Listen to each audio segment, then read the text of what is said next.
오늘은 현실에서 만나면 무서운 인간 유형에 대해서 이야기를 해볼 건데요. 여러분, 사이코패스와 소시오패스의 차이에 대해서 들어본 적이 있으신가요? 우리는 보통 사이코패스라고 하면 선천적으로 공감 능력이 없고 죄책감도 없고 충동적이고 즉흥적인, 흔히 연쇄살인마나 영화 다크나이트에 나오는 조커를 떠올립니다. 그리고 소시오패스는 공감 능력은 있지만 오히려 이를 이용해서 타인을 자기의 이익에 이용하며 가스라이팅을 하고 사회적 규칙을 알면서도 거리낌 없이 깨고 타인을 하나의 수단처럼 대하는 사람을 떠올리죠. 물론 오늘 영상은 누군가를 실제로 진단하려는 이야기는 아닙니다. 사이코패스나 소시오패스 같은 표현은 전문가의 판단이 필요한 영역이고 현실에서는 조심스럽게 써야 하는 말이죠. 하지만 우리가 이런 이야기에 관심을 갖는 이유는 사실 의학적인 진단명 자체가 궁금해서라기보다는 이렇게 위험한 사람을 내가 구분할 수 있을까? 혹시 내 주위에 있는 건 아닐까? 하는 것들이죠. 이런 사람들은 처음에는 너무 매력적이고 말도 잘하고 나를 특별하게 만들어주는 것 같지만 가까워질수록 이상하게 내 삶을 흔들고 에너지를 뺏어가죠. 그럼 아예 처음부터 티가 나면 좋겠지만 그들은 겉으로 보기에는 멀쩡해 보입니다. 위험해 보이기보다는 오히려 처음에는 재미있고 똑똑하고 말도 잘하고 재미있죠. 사람을 끌어당기는 힘이 있습니다. 그래서 더 위험하죠.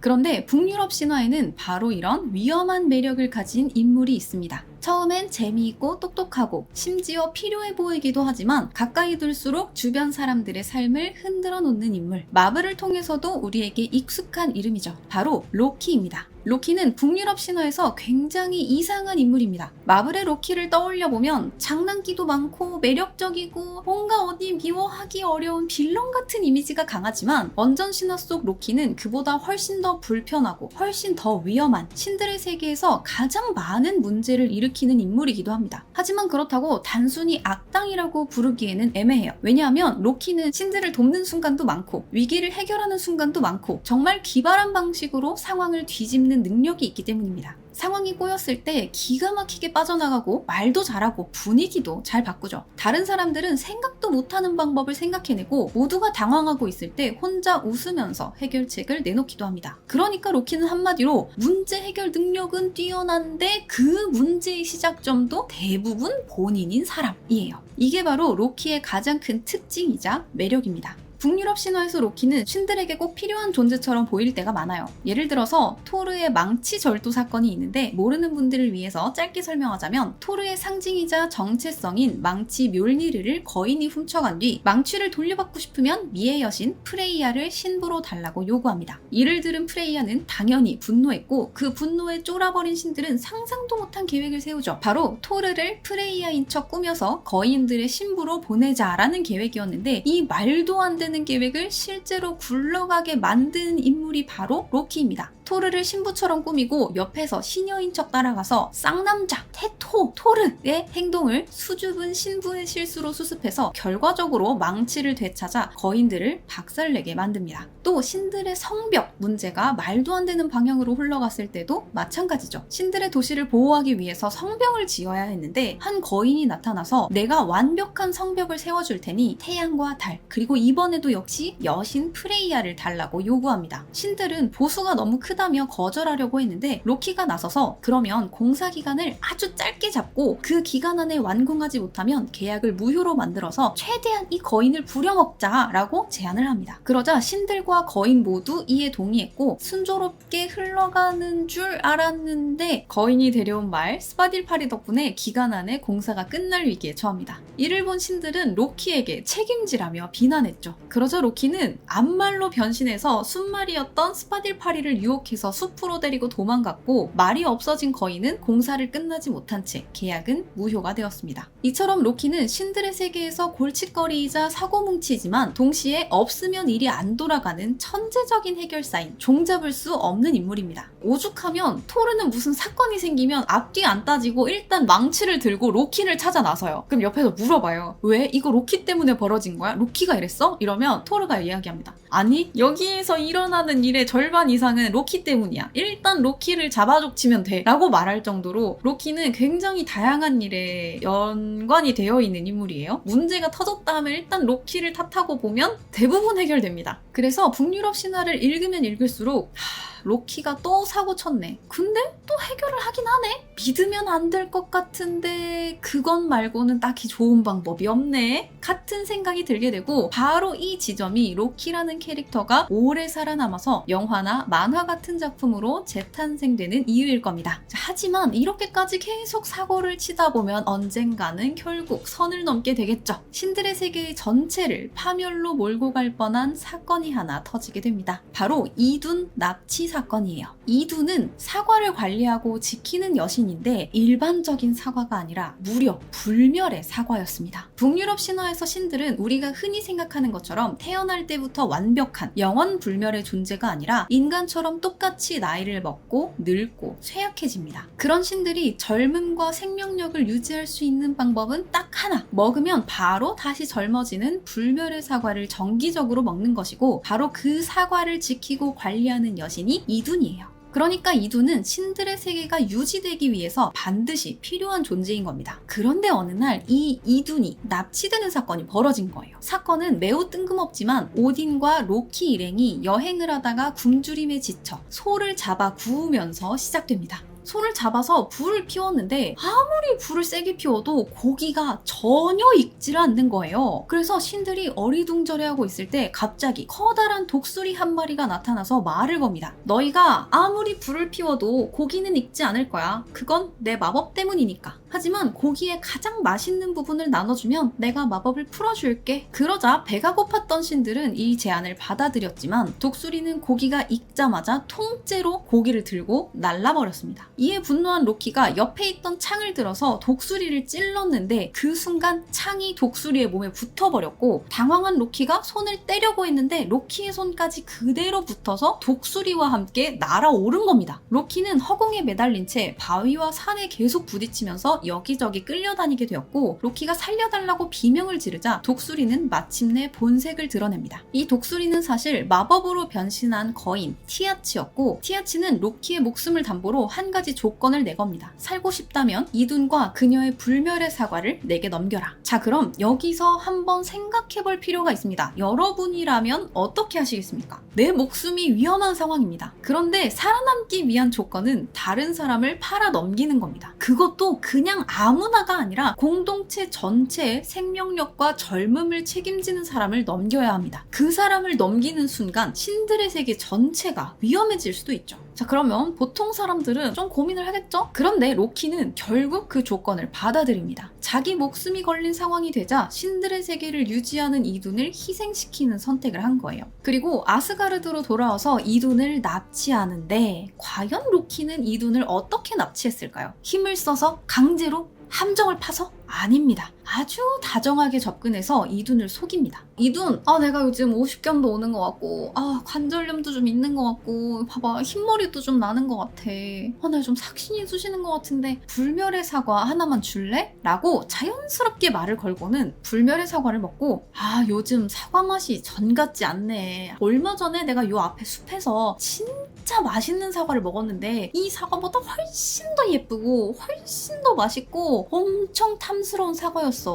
못 믿겠으면 같이 가서 확인해 볼래? 그리고 심지어 가서 바로 비교를 해봐야 되니까 불멸의 사과를 보관하는 상자까지 같이 챙기게 합니다. 엄청 치밀하죠? 이둔 입장에서는 조금 의심스럽긴 하지만 로키 역시 불멸의 사과를 먹어야 하는 입장인데다가 늘 사고를 치기는 하지만 완전히 적이라고 생각하기는 어려운 인물이었고 게다가 다정하게 말하면서 자연스럽게 이둔의 경쟁심과 호기심을 자극하니까 바로 넘어가게 됩니다. 그렇게 이둔은 로키를 따라서 숲속으로 따라 들어갔고 그 순간 독수리로 변신한 티아치가 나타나서 이둔을 납치해갑니다. 그런데 이둔이 납치돼서 신들이 빨리 찾아야 되잖아요. 하지만 이둔이 납치된 걸 신들이 바로 알아채지는 못해요. 이 사과가 매일 먹어야 하는 게 아니다 보니까 이둔이 보이지 않아도 그냥 어디에서 쉬고 있겠거니 라고 생각하고 말았고 그렇게 시간이 흘러 신들의 얼굴에 주름이 생기고 머리가 백발이 되어서야 깨닫습니다. 자신들의 젊음을 빼앗긴 것을.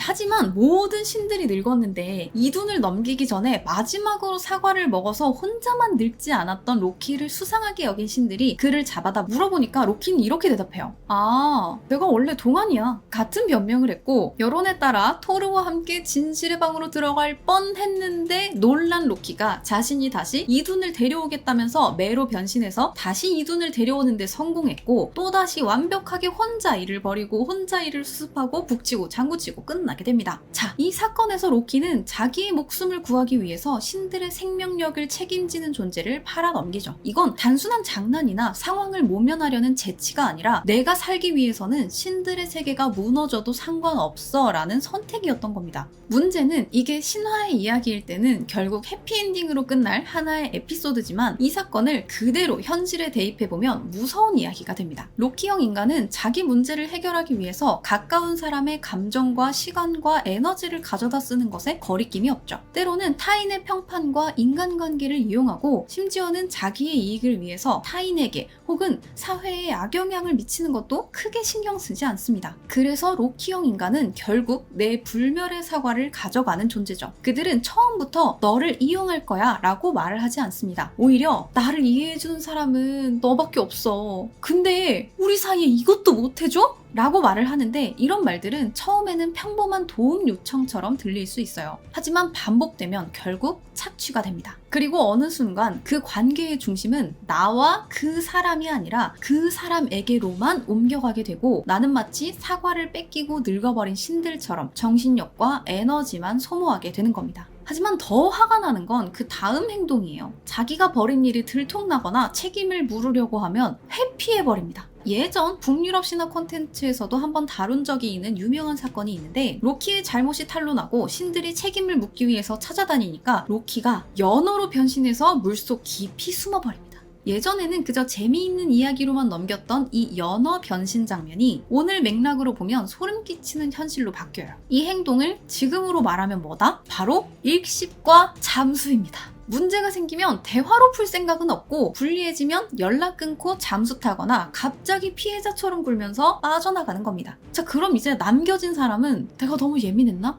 조금 더 기다려볼 걸 그랬나? 이 사람도 진짜 힘들었던 건 아닐까? 하고 스스로를 의심하고 자책하게 됩니다. 이게 로키형 관계의 진짜 무서운 점이에요. 그럼 처음 했던 이야기로 다시 한번 돌아가 봅시다. 사이코패스와 소시오패스는 어떻게 다를까? 우리가 이런 질문에 끌리는 이유는 그 안에 매력적이지만 위험한 인간형에 대한 호기심이 있기 때문입니다. 겉으로는 유쾌하고 똑똑하고 매력적이고 심지어 꼭 필요한 사람처럼 보이지만 가까워지면 주변 사람들의 에너지를 소모시키고 관계를 흔들고 결국 책임져야 할 순간에는 빠져나가는 사람. 북유럽 신화의 로키는 바로 이런 모순적인 존재이며 단순히 악역이라기보다는 경계를 넘나드는 존재입니다. 그는 신이면서도 거인의 혈통을 가졌고 질서를 유지하는 아스가르드의 일원이면서도 동시에 그 질서를 흔들고 파멸을 가져오는 존재이기도 합니다. 그러니까 로키가 흥미로운 이유는 너무나 인간적이고 복합적이어서 그래서 이상하게 현실적인 인물이라는 점이죠. 이런 인물을 읽다 보면 북유럽 신화는 먼 옛날 낯선 이야기가 아니라 지금 우리가 아는 사람들, 지금 우리가 겪어본 관계, 어쩌면 우리 자신의 모습까지 비추는 우화처럼 느껴집니다. 그리고 이게 바로 북유럽 신화의 매력이에요. 북유럽 신화 속 인물들은 단순히 선과 악으로만 나뉘지 않습니다. 오딘은 지혜롭지만 불안한 신이고 토르는 든든하지만 단순하며 프레이야는 아름답고 매력적인 여신이지만 사랑, 욕망, 전쟁, 죽음 모두가 연결된 복합적인 신입니다. 이처럼 북유럽 신화의 신들은 완벽한 도덕적 모범이 아니라 오히려 너무 인간적입니다. 욕망이 있고 결핍이 있고 실수를 하고 속이고 화내고 집착하고 도망가죠. 그리고 바로 이런 인간적인 신들의 세계가 현대 판타지에서도 여러 방식으로 이어집니다. 가장 눈에 잘 보이는 예시는 역시 마블이죠. 우리는 이미 마블을 통해서 토르, 오딘, 로키, 아스가르드, 묠니르 같은 이름들을 익숙하게 알고 있습니다. 물론 마블은 이 신들을 원전 그대로 옮긴 게 아니라 현대 히어로물로 재해석해서 토르는 고뇌하며 성장하는 영웅이 되고 로키는 형제관계에서 오는 열등감과 치명적인 매력을 가진 빌런으로 재탄생시켰습니다. 북유럽 신화의 세계관 자체를 보면 거대한 세계수 이그드라시를 중심으로 여러 세계가 연결되어 있습니다. 신들의 세계 아스가르드, 인간의 세계 미드가르드, 거인의 세계 요툰헤임이 서로 얽혀서 존재합니다. 이 구조는 단순한 공간 설정이 아니라 질서와 혼돈의 공존이라는 북유럽 신화의 핵심 사상을 보여주죠.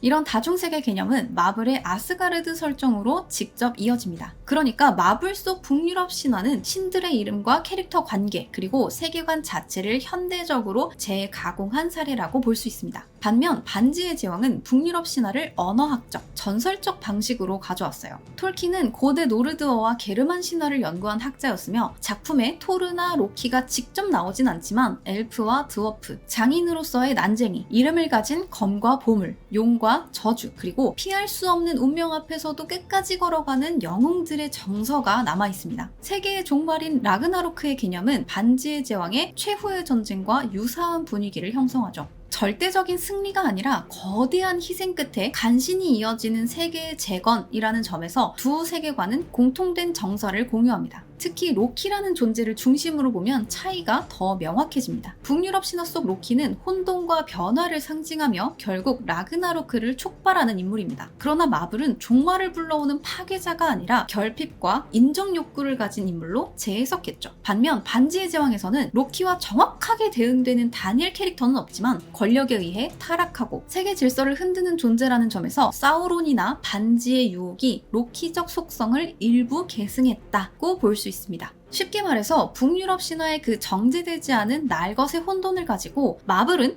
얘는 왜 이렇게 삐뚤어졌을까 하는 인간적 고뇌에 집중한 반면에 톨킨은 절대 반지를 가지면 인간이 어떻게 망가지는가 같은 거대한 스케일의 타락 이야기로 각각의 방향을 틀어서 많은 사람들에게 사랑을 받은 거죠. 자, 한마디로 마블은 신화의 인물을 가져와서 매력적인 캐릭터로 이야기를 끌어갔다면 반지의 제왕은 언어와 설정을 가져와서 거대한 세계를 창조해 서사시를 완성한 겁니다. 이렇게 북유럽 신화는 단순히 오래된 전설로 남지 않고 지금 우리가 보고 즐기는 현대 대중문화 판타지의 근간이 된 거죠. 중요한 건 북유럽 신화가 단순히 멋진 신들의 이름이나 신비한 종족, 세계관을 제공한 데에서 끝나지 않는다는 점이에요. 그리고 이런 부분이 닐 게이먼 북유럽 신화의 강점이 드러납니다. 북유럽 신화는 처음 접하면 꽤 낯설 수 있습니다. 각종 매체에서 들어본 유명한 몇몇 이름을 제외하고는 이름도 어렵고 세계관도 복잡하고 신들과 거인들, 난쟁이들에다가 다양한 지역과 세계까지 얽혀있죠. 하지만 닐 게이먼의 북유럽 신화는 이 이야기들을 딱딱하게 설명하지 않고 마치 동화책을 읽듯 신화를 잘 아는 친구가 에피소드를 한 편씩 소개해주듯 풀어줍니다. 그래서 로키가 왜 매력적인지, 왜 위험한지, 왜 신들이 그를 필요로 하면서도 결국 두려워하게 되는지를 자연스럽게 따라가게 됩니다. 오늘 이야기한 이둔의 불멸의 사과 사건도 마찬가지예요. 이 이야기를 그냥 로키가 이둔을 팔아넘겼다 라고 요약하면 짧고 간단합니다. 하지만 이야기로 따라가면 로키가 위험에 처하고 살기 위해서 조건을 받아들이고 아스가르드로 돌아와서 이둔을 다정하게 속이고 그 결과 신들이 늙어가는 장면까지 이어지면 로키라는 인물이 얼마나 매력적이면서 동시에 위험한지 훨씬 생생하게 느낄 수 있죠.